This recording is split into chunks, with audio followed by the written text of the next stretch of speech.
Hey friends, welcome to this week of Core Foundation. So this week we're going to be talking about stop playing the victim. So while the last 2 weeks we were doing a little bit more of a build-up, right? We talked about focusing on our why and figuring out our word of intention for the year or whatever the duration of this is whenever you start, as well as last week talking about SMART goals and being able to put real measurement and real specificity behind what you're trying to achieve so that it is more achievable, right? We're leaving nothing on the table, no details left unsaid. It will become more real. There's less wiggle room for, oh, well, I kind of did it, right? So we did that. This week, it's going to be a little bit more about tough love, all right? Because now you know that you're able to create these SMART goals. You know that they are achievable, they're realistic, they're measurable, that they're time-based. But sometimes we may try to find ourselves pulling back and playing the victim in these things of not being able to achieve things, right? So what we're going to first start with is good old dictionary. So what the dictionary says is, what is a victim, right? Let's start by that, and we're going to say keep going up from there. What is a victim? A victim is a person who is tricked or duped. Is that us? No. A victim is a person harmed, injured, or killed as a result of a crime, incident, or event of an act or action. Is that us? No. Okay, so that's the actual definition. I get it. That's an exaggeration. But what does it mean to actually play the victim?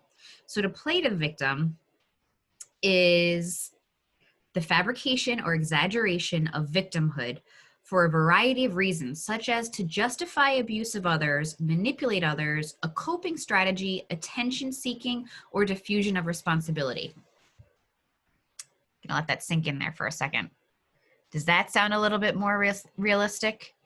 Do we try to blame other things when things don't go our way? Is it because, oh, if we're gonna go through, there's 3 different areas that we're gonna talk about today.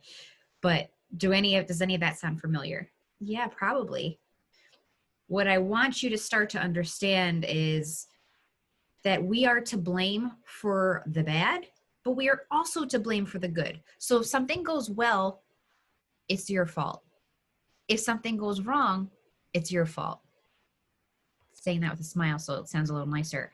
It's kind of cruel, right? Kind of a little bit of tough love, but it is.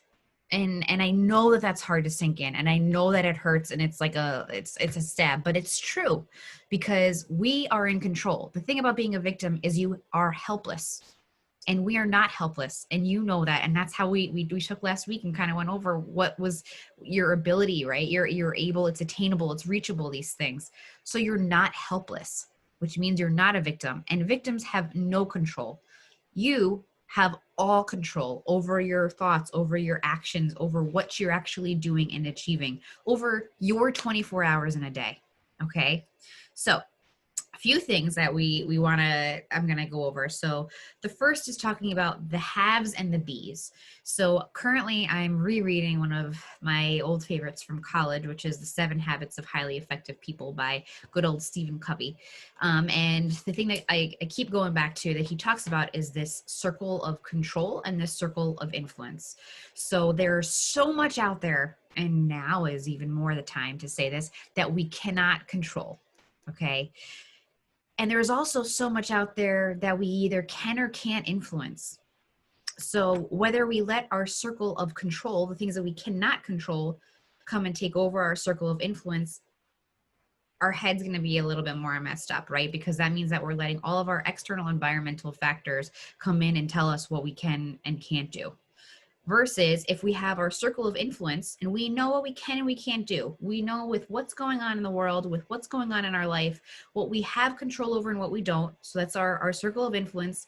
That's telling us what is going on in our circle of control, right? So if we know that this is what's going on in the world, but I can't do anything about it, okay, right? So you're not playing the victim in that role. But what he really goes into in this is talking about the haves and the bees. This is the difference between someone who focuses on the circle of control and the circle of influence. The circle of control is someone who is reactive and says things like this: if only I had a better job. If only I had a better boss. If only the weather was better. If only I lost 20 pounds. If only I had. It's talking about the ifs and it's talking about the haves. Neither of those things, the if is not factual, it's hypothetical, right? That's why we say if. And the haves, it's not you, right? It's a thing. What you're saying there is it's something else that you can't control. You're not in control over what the weather is.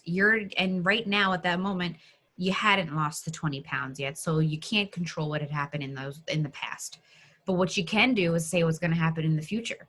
So saying all those things it's your excuse, right? So if only I had more time. Well, guess what? We all only have 24 hours. It's what you do with that time.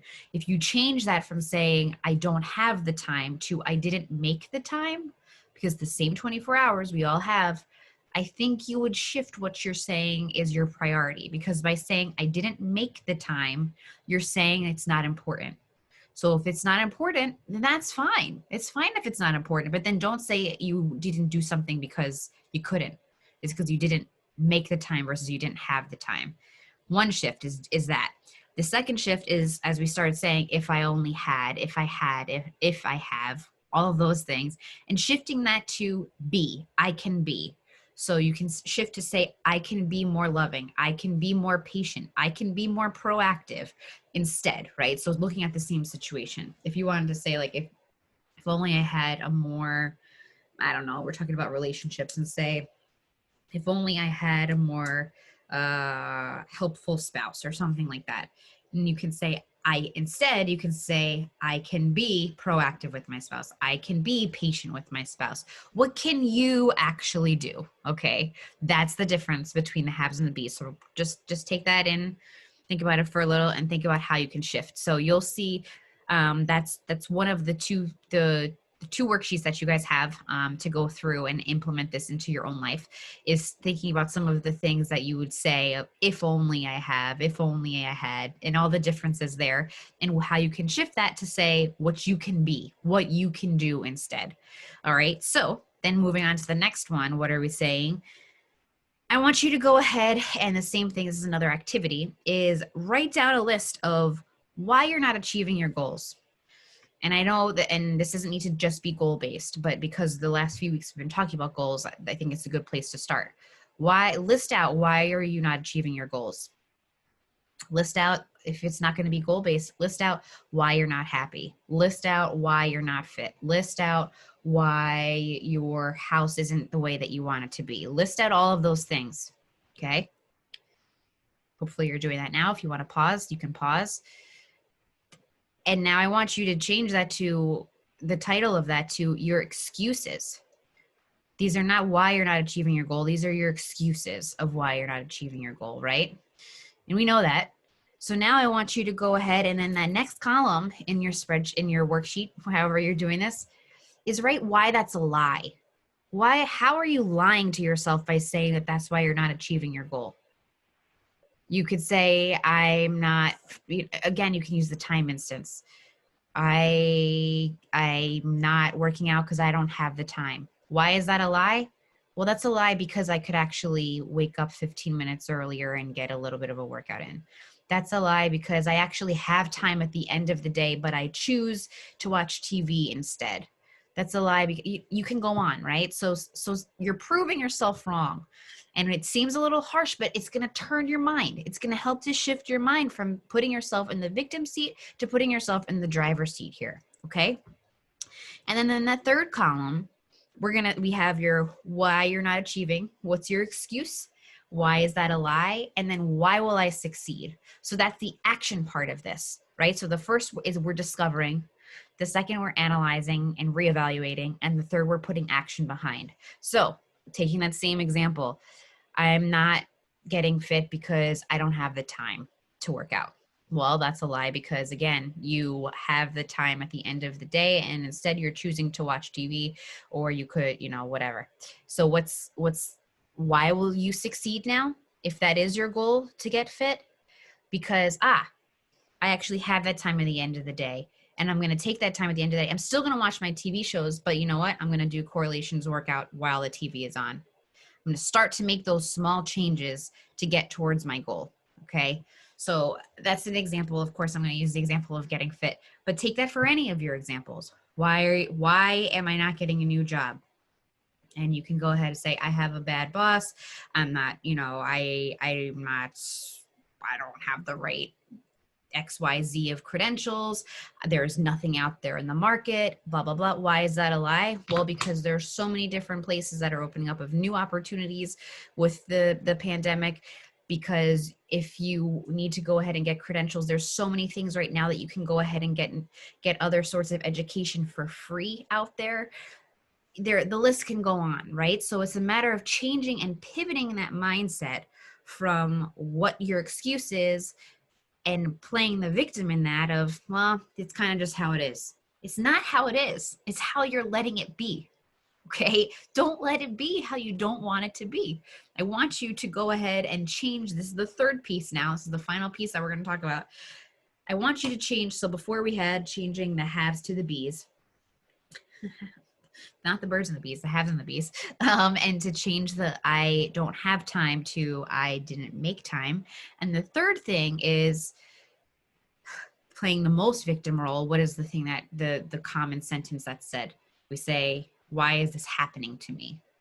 And we take this personal effect on it, right? Like, oh, the world is conspiring against me. Well, the world, first of all, is not conspiring against you. If you change the mindset and say it's actually, if you listen to Matthew McConaughey's Green Lights, and he says he believes that the world is conspiring to make him happy, change that mindset. Because I mean, every morning you wake up and you can think either positively or negatively, and you have the choice of that. And I know it may start off feeling really fake and really forced. That's okay. There's a reason that it says fake it till you make it, right? That is eventually going to happen too. So stop saying, why is this happening to me? And change that. This is going to sound really weird, and it's a little bit of a stretch, but why is this happening for me? Okay, so if you're going to still stay in that personal mindset that this is happening to you and it's a personal thing, change that to, that preposition, to for. What's that going to do? It's going to take it's going to make you go ahead and look at that situation and see what you can learn from it. What can you do from it? How can you grow from it? How can you become stronger? How can you become smarter? How can you become more proactive, more resourceful? Think about it. All right. So let's again say this about, we're going to go back to the fit example, just because it's correlation. So why is this happening to me, right? This is about, say, the pandemic, and why is this happening to me about gaining weight? Well, we could say it's the pandemic's fault and that there's nothing out there, or we can go ahead and say, why is this happening for me? Well, okay, this means that I'm actually sitting more. This means that I'm at home more. I don't have I don't have as much cardio to do. Okay, well, it's actually happening for me to go ahead and take a look at other ways that I can go ahead and become more fit. And that also means what's happening in my kitchen. So you have more time at home. You can go ahead and make different foods for yourself, or you can go ahead and try new workouts here too, or no one's watching. So you can go ahead and just walk back and forth in your room. You can march, you can do whatever. You can just start moving. It's happening for you so that you can go ahead and pivot and try new things when no one is watching. With something that you've never had to, everyone was watching before at the gym. No one's watching you at home. So go ahead and look at it like that. So another thing, like if we go back ahead to looking, I'm having a hard time with my words. If we go back to thinking about our job situation, say you lost your job. And you say, why did this happen to me? Instead, shift that to saying, why did this happen for me? Well, maybe you were miserable in that job to begin with. Maybe you needed that push.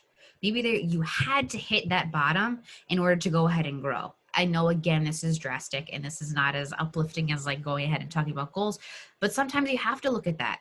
And I want this to be that you're taking control. You are taking control of what is happening, of an output from you as your proactive or reactive state, and not so much that the world is conspiring towards you or against you.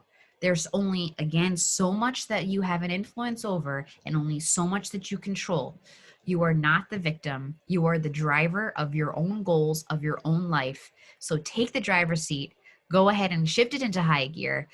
You have your few worksheets to go and fill out. If you have any questions or think that there's something that may be a little bit off with this, I want to talk to you about it. Let's talk it out about how we can portray this into the instance that you're thinking about of how you're playing the victim. And maybe you don't want to say that you're playing the victim, but I want to hear what those excuses are. I want to hear those reasons of why you're saying you're not able to reach those goals and how they're not in your control.